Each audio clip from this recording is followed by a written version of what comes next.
What if cops didn't follow their own laws? I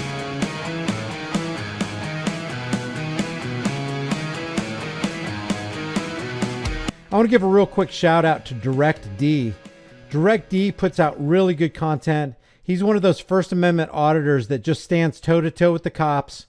And, you know, he'll get in their faces if he wants to, but he's, for the most part, he's cordial and logic based, and I love that. And he tries to stay away from emotion, because when you get emotion out of the equation, I think you can, you know, affect a little bit more change for freedom. So it's Direct D, and I think the voice that you're hearing from comes from Every Camera Counts, although I'm not able to determine that from this video. Maybe you can, but check this out. I want to show you why we have a problem with law enforcement, because if they aren't going to follow their own policies and their own procedures for their own department, I'm talking about a little procedure like telling us what your name and badge number is that so much to ask? Most police departments require that their employees tell the public upon request what their name and their badge number is. If they aren't going to do that, imagine what other laws and policies that are supposed to keep the people safe that they're going to trample all over. But this is just one smidgen of an example of why we are less free than we actually should be on American soil.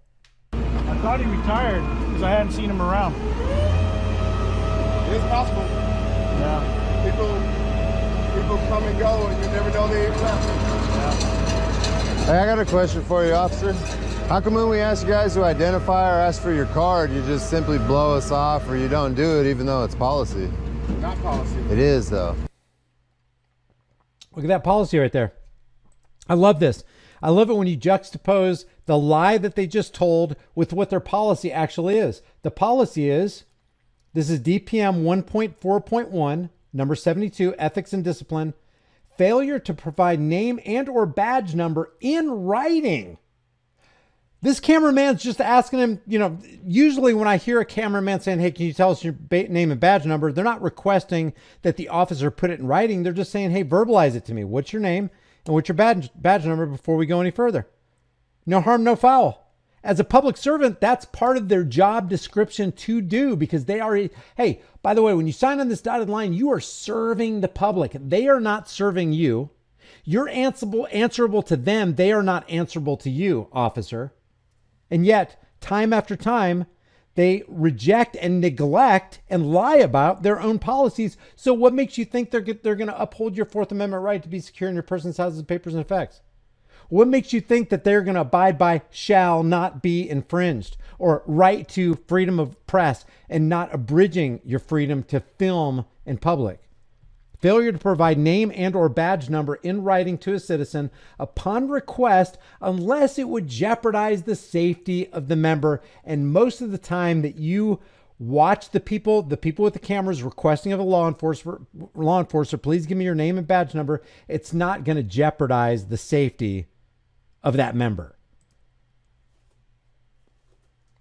I have it on my phone. You want to see it? No. It's Department Measure 1.1.3, number 72. I'm not in contact with you. If I'm in contact That's with not you, how the I policy's written, though. That's not. See, he's not even interested. This guy has completely closed him off. His body posture is he's going to the side. He is not talking to the cameraman as a servant would talk to his master, as a court jester would talk to his king. See, because that's what they say they are. Oh, we're here to serve and protect. Here, I'm your waiter. I'm here to serve you. Can you imagine a waiter coming to your table at a restaurant and just being real just standoffish and being confrontational? Yeah, we got water. Hey, what do you suggest on the menu? Hey, you got the menu in front of you, don't you? Are you inclined to give that guy a tip? Are you inclined to believe that this guy's actually come here to serve you? There is a restaurant. What's the restaurant in Nashville, babe, where they berate you? Huh? Oh, yeah. There's a restaurant in Nashville, Tennessee called Dick's.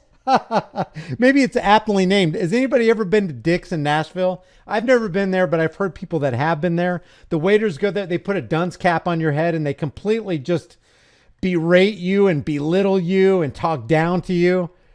That's what these cops might as well work at Dick's. It's almost like the job description of these employees at that restaurant to be a dick to you. Yeah, Dick's last resort. There you go, Abel. Yeah, well, that's what these cops act like. While they're saying they're public servants, they act like they're the ones that are the king and you're the one that's the peasant. How the policy, it says upon request from a citizen, that's it. Well, a normal citizen just come up and ask me my A normal citizen can't just come up and ask me my name. name right there. Yeah, but is that what you tell the judge when you're in court? That's my name right there. Good question. The judge is no different than me. I'm a citizen. So if I come up and ask you, no, that's not how the policy works. How long have you... See, you know why? You know why he doesn't think that this badged costumed law enforcer doesn't think like that? Because in his mind, he literally thinks that he's higher than you. That he has a higher claim over your life and property than you. That he is something special and you're not. That you must answer to him, but he doesn't have to answer to you.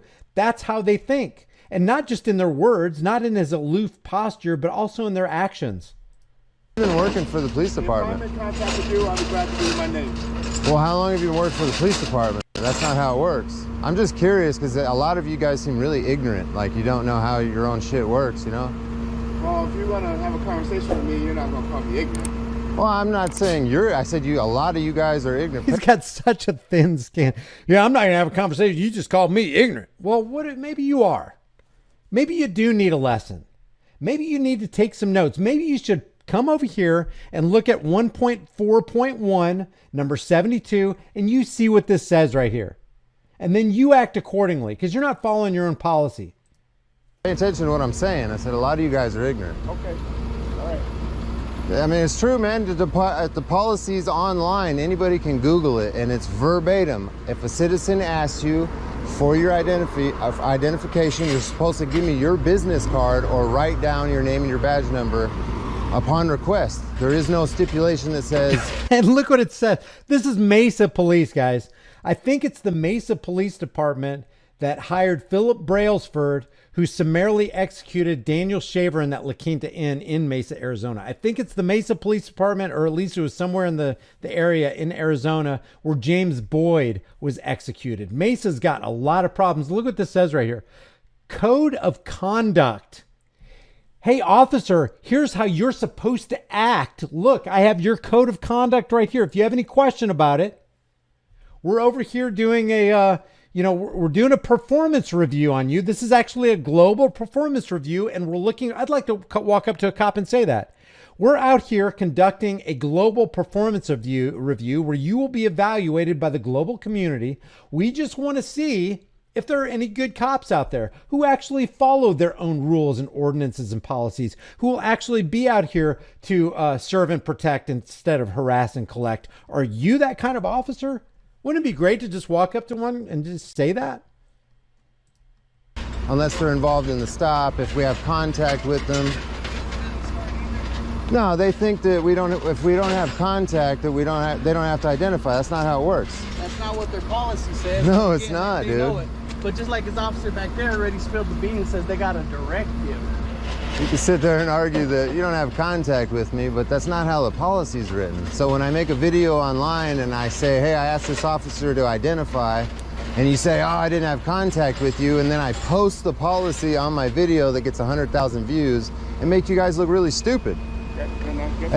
It reflects bad on your department, which is another policy violation. You're supposed to be acting in accordance with your policies and make your department look good, and you're not.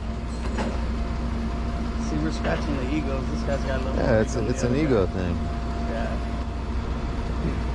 Yeah. It is an ego thing, and Magic Mike said in the room just now, you'd think their boss would stress proper conduct. And then Mike says, I'd bust their balls daily before their shift. You are going to do your job or you are fired. Your only job out there is to serve and protect the public, not to harass and collect from them. But you know, police chiefs don't do that because they're on the payroll too. They're on the Masonic, thin blue line, brotherhood of police. They all watch out for each other. You probably don't care. Because you guys get away with it all the time. See, if I wrote a complaint, it would get found not guilty. It don't matter if you're guilty or not. But when the DOJ comes and takes that You qualified too. immunity away, you're going to care then, ain't you, when you're paying them high insurance rates? Yep, that's exactly what they need to do. They need to remove qualified immunity like the rug underneath their feet so they can fall on their own faces, so that they can be publicly and economically liable for the mistakes that they make, that it comes out of their own pockets, that they're required to carry their own insurance. And the only way you can keep your premiums from rising is by being a good person. If that's what it takes, that's what probably should be done. Check out DirectD. I'm going to leave the link in the description and in the pinned comment. Go check out his stuff. Actually, he's going through some legal battles right now because the unfair actions of police in Arizona, and he could probably use your help or just a little bit of encouragement. So that's DirectD. That's the DirectD YouTube channel. And I think he has a backup channel called I Don't Answer Questions. Yep. Here's his backup channel right here called I Don't Answer Questions. So subscribe over there. Let him know High Impact Flicks sent you. He's got some good educational, informational stuff out there. Because, you know, if anything, what this does is it teaches you and me, anybody who might be ignorant to it, and I'm not calling anybody stupid by saying ignorant. It's just, you know, there's so many things to know in this world, and we're ignorant about more things than we probably want to admit. You know, if you think about it, of all the things that this world and this universe has, we're ignorant of almost everything.